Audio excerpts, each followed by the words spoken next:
Wow, just think about all the cash we could be making if we utilize the information from that speech. I say as I foresee the insurmountable student debt in my future. But happiness consists of more than just financial stability. Our next speaker will be discussing the more fundamental aspects of human rights to life and how are still being violated today. Here to educate us on the situation in Palestine right now, a passionate Palestinian herself, is Jenna Sosebee.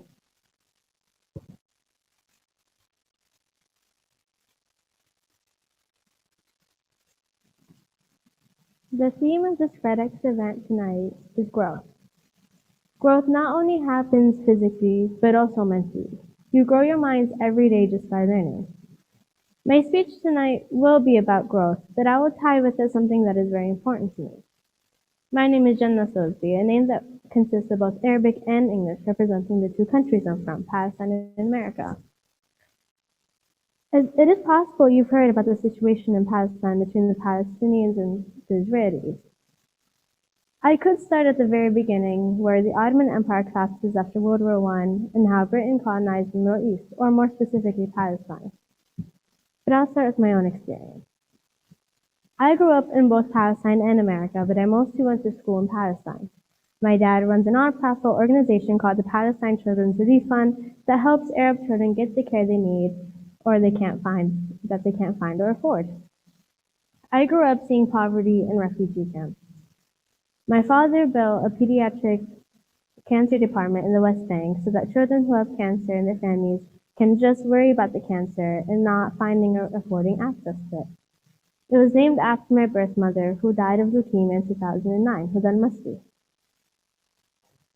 I'm in the 1% of the world. I'm privileged.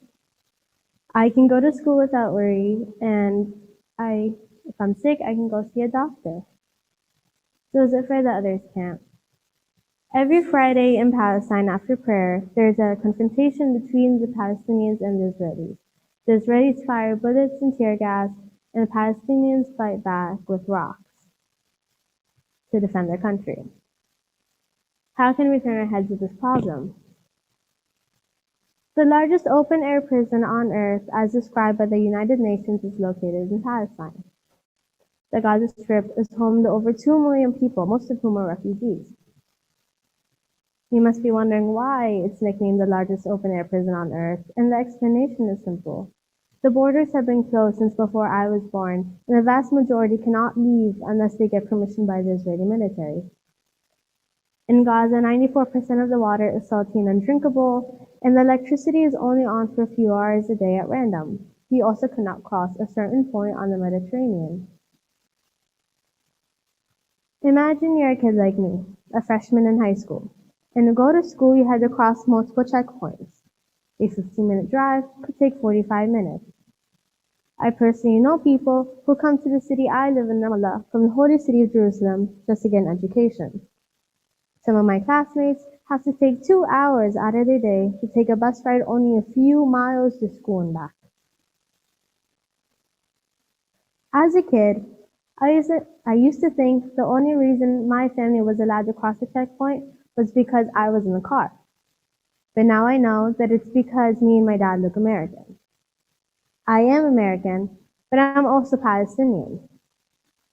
Israel loves America because our American taxes help them defend themselves.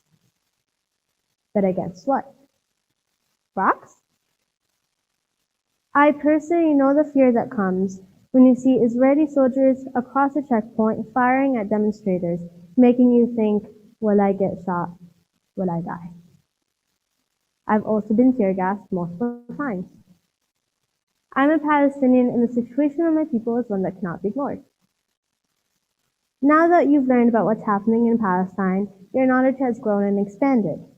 The situation in Palestine is one that has been going on for over 73 years, and the solution can only happen by people who open their minds about Palestine. Problems can be solved, but war is never the answer. Thank you.